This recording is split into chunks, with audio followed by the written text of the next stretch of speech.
रयत क्रांती संघटनेच्या वतीनं शेतकऱ्याला 2 गायी भेट। माजी मंत्री व आमदार सदाभाऊ खोत यांच्या रयत क्रांती संघटनेच्या वतीनं बार्शी तालुक्यातील पुरात एका शेतकऱ्याच्या 2 गायी वाहून गेल्या होत्या। त्या शेतकऱ्याला काल 2 गायी भेट देण्यात आल्या।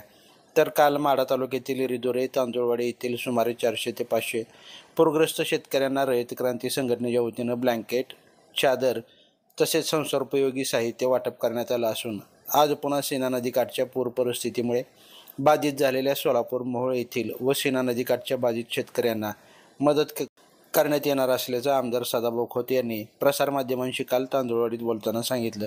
यावेळी रयत क्रांती पक्षाचे प्रदेशाध्यक्ष प्राध्यापक सुहास पाटील, राज्य कार्याध्यक्ष दीपक भोसले, जिल्हाध्यक्ष बळीराम गायकवाड, पक्ष तालुका कार्याध्यक्ष सिद्धेश्वर काळभोर, अल्पसंख्याक तालुकाध्यक्ष शाहीर शेख, आप्पा गवळी, अण्णा जाधव, अमोल गवळी, अमोल उबाळे, दिगंबर पंडित, राजेंद्र शिंदे यांच्यासह शेतकरी नागरिक उपस्थित होते।